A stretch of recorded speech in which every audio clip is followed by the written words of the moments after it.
Yeah, the Asset Management Corporation of Nigeria was called the bad bank, not because it was bad by itself, but it warehoused those bad loans from banking sector, about 3 trillion of them when it opened shop just less than about 10 years ago. Now the bank looks like it's turning good, and we're trying to find out where is AMCON getting that vitamins of its comeback from red to green. Bismarck Rewane, the Chief Executive Officer at Financial Derivatives Company and Channels Television Economic Consultant. Good morning. It's good to have you here. Good morning. It's good when I see bad turning good, and everybody looks very happy. We're going to come to these numbers. Yes. You're going to unpack these numbers for us. But first, where are the macroeconomic background to this positive number or readings we're seeing on AMCON's 2017 financials?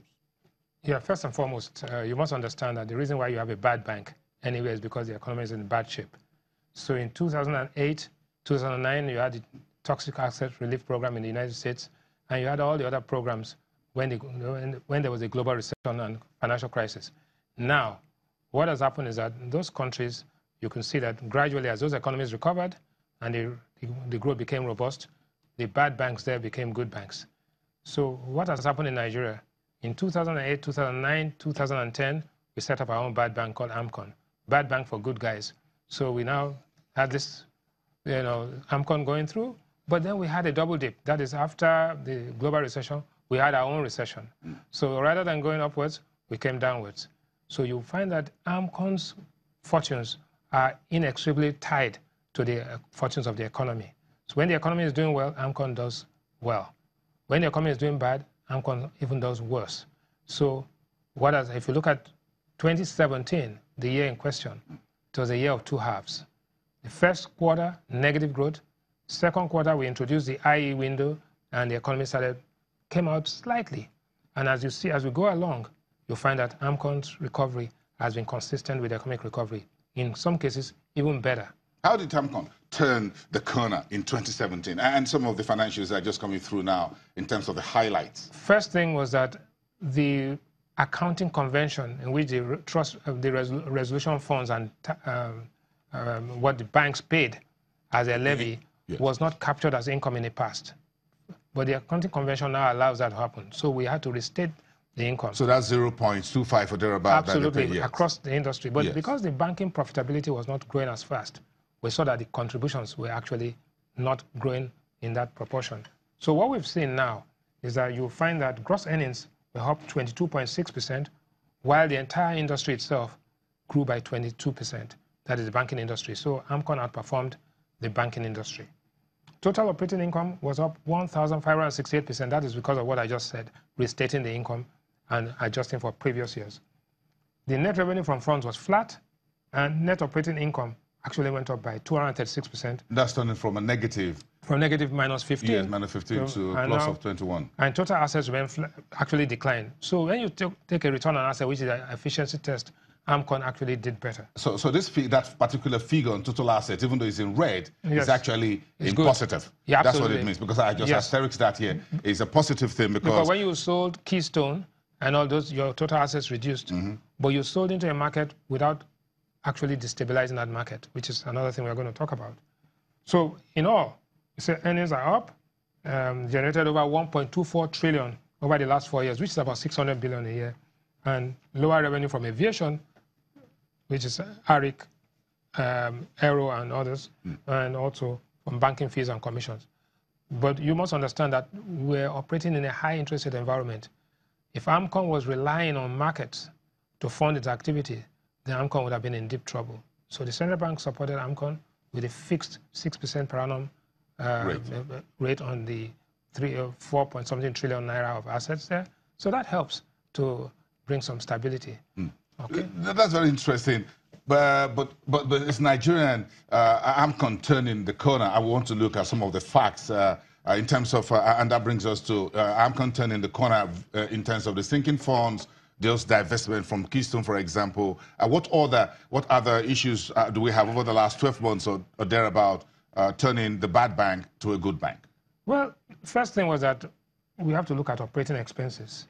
AMCON was able to bring down operating expenses at a time when inflation was averagely about 14-15%. AMCON actually operated below inflation rate in terms of expenses. So they've been able to put a rein on their expenses.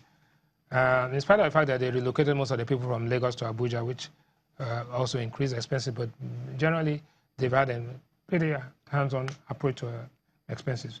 I think AMCON cannot be looked at in its financial context only. You have to look at the social responsibility which it had, because when you have an institution set up for social good, and that was what it is. Let us ask the question, if there was no AMCON, what would have happened? Right? The 8 banks that collapsed, there would have been at least 15 other banks that would have, in all there would have been another 8 banks. So you stop those banks from collapsing. All the employees in those banks, the branches, the landlords of the branches, and all. So in all, you had 8 banks saved, 13,000 corporate institutions saved. The jobs in question are over 1 million when you take them all the sectors, both banking and non-banking. Then the landlords of those 1 million people, the wives of those 1 million and husbands of those 1 million people, and all the other stakeholders, right? So in terms of AMCON is a stabilizing institution, not somebody who prevents systemic risk. It is, if there's systemic risk, you stabilize it and allow an orderly growth rather than a disorderly situation. So we have to look at it in that context and ask ourselves, in spite of the fact that in this 10-year period between 2008 and now, we've had 2 major economic catastrophes, AMCON has been able to stay there. If AMCON has sold its shares, which it holds in all of these banks, into this market, which we were just talking about with the guy from AfriInvest, can you imagine what would have happened? The market would have been completely butchered. But by holding its fire, it has helped to keep at least the market from not going into a complete tailspin. If AMCON sells its real estate holdings all over Abuja, Port Harcourt, Ikoyi, Victoria Island, this market, which is already too soft. Don't tell me. Right, don't tell me. With what the FCC is also holding in his own portfolio, it's going to be a total meltdown. That is why you have to look at AMCON in its context. 1, financial stability. Yes. 2, providing social good and making sure that markets are not riled by its activity. I think that's important to note. But we need to go back again to put AMCON within the context of the global comparisons. Yes. When we look at Nigeria or Ireland or other jurisdictions where we've had AMCON, do you think we're doing badly vis-a-vis the macroeconomy and what the stabilizing system or institution was scheduled to perform within the economy? Well, to me, we have not done badly. Look at Ireland. Ireland has achieved growth of 7.8% over this period, right? And in 6 years, the guys have turned out an operating profit of about $1.7 trillion, right? That is huge, right? And Ireland, of course, as you know, Apple and all the other guys are going there. So Ireland, the United States has now turned the corner. The recovery now, they have the lowest unemployment rate in 50 years. Wages are going strong again. And the Toxic Asset Relief Program, including stocks of Goldman Sachs, have all rocketed. In fact, people like Warren Buffett have made a fortune out of it. In Nigeria, even the UK government made some fortune from ABS. Yes. So you can now see that the bad bank as a stabilizer that allows markets to have an orderly engagement now allows businesses to invest, allows markets to be stable, and allows the economy to grow. So that is the role. I just want you to imagine what would have happened if there was a total collapse.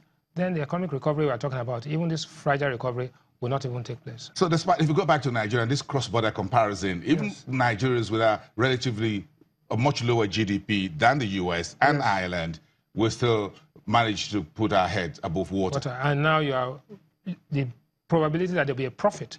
What we've seen declining losses, which is the same thing as moving in the right direction. In 2019, 2020, AMCON, all things being equal, should actually show a profit.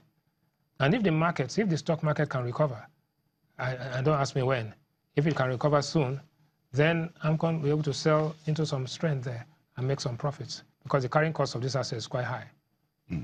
You touched earlier on the social benefits of AMCON, and I want us to go back to that because if we look at what happened with the interventions of now he's Royal Highness Lamido Sanusi, then as the governor of the Yes. central bank. It was a total near chaos, as it were, as folks were unsure of their jobs and what happens to thousands of employees in Intercontinental Bank, Oceanic Bank, Finbank, and the rest of them. Yes. And then we have the second round. Yes. Now, but you have to ask yourself a very good question. The total amount involved in this at that time was about maybe 6 to 7 trillion naira. Ask yourself the question, how much is the federal government of Nigeria using to bail out all the 36 states? It's about 1 trillion. 1 trillion? Mm-hmm. So the bad behavior and the macroeconomic shock of a banking system which employs 100,000, maybe 150,000 people, compared to the activities of 36 states, and you are using 1/8 of the total amount you used to support the banking system, to support all of the states in Nigeria. It's quite. Now, how much in today's Naira terms compared to the entire subsidy? The budget of Nigeria today, right, is 9 trillion, right? The total revenue of Nigeria is maybe, with the deficit, maybe about 6 trillion naira. If you take the AMCON budget, which we use to stabilize the banking system, and it's almost equivalent to a 1 year's revenue. It's almost equivalent to 2 years or 3 years of petroleum subsidy. So when you're talking about social good, you look at it in the context that if AMCON, if the banking system didn't have this crisis, and AMCON was not set up, we would have had maybe twice the amount of revenue in those years to invest in education, health, subsidy, and all of that, and industrialization. So there is the social good, but there's also the social opportunity cost. The cost and the opportunity cost. Yes. Yes, those are the key issues here, because the banking sector needs some of what you put here as cost and opportunity cost. But if you have a banking system collapse, then everything else will fall apart. What happened in Greece, what happened there will be a joke. Even the state governments being bailed out would be in more mess than the current year. So where are we now? That's where we go next. Where are we in terms of the economy, the financial services, and some of the challenges that AMCON faces? Because some folks are saying we should dissolve AMCON and get over with it. Well, AMCON has a sunset clause of 2023. And some people are saying set up a private sector type of AMCON to help to detoxify the assets of the banks. And the banks are not in the same place they were in 2008. Capital adequacy ratios are higher, NPLs are shaky, but the banks are, at least they are less fragile than they were in... With a lot of proprietary trading. And so now, and there are serious governance issues. People are now beginning to, there's a lot of scrutiny of what the banks are doing. So I would say the banking system, whilst it is not robust, is not in danger as it was before.